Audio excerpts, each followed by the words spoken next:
Ders tahlillar uchun. Endi boshlab ket.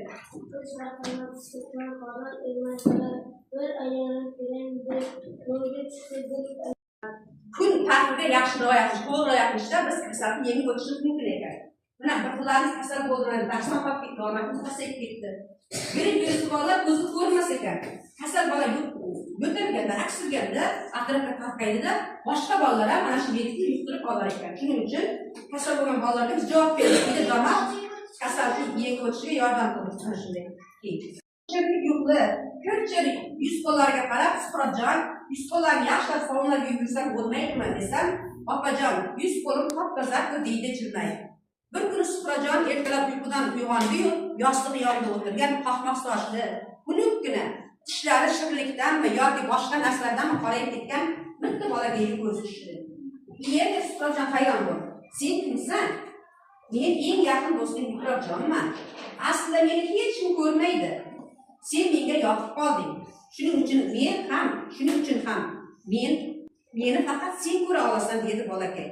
Xo'sh, qo'lingdan nimalar keladi? Bu yoqqa ta'til shirinlik yo'qligi, yuz qo'llariga qarab Suhratjon yuz qo'llarini yaxshilab sovunlab yuvib yursang bo'lmaydimi desa, opajon yuz qo'lim top-toza ko'rdi. Ertaga aytgan mashhur o'tirib oling.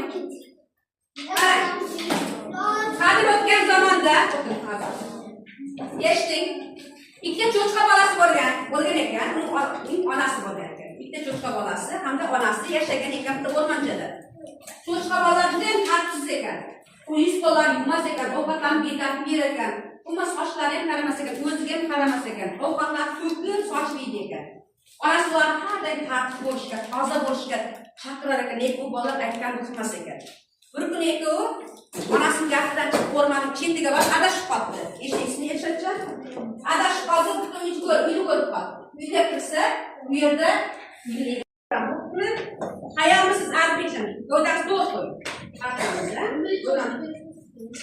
Birinchi gapga ko'p boshla, boqishga boshla. Birinchi gapni o'qiydi. Ikkinchi gapni ikkinchi qatdan o'qiydi.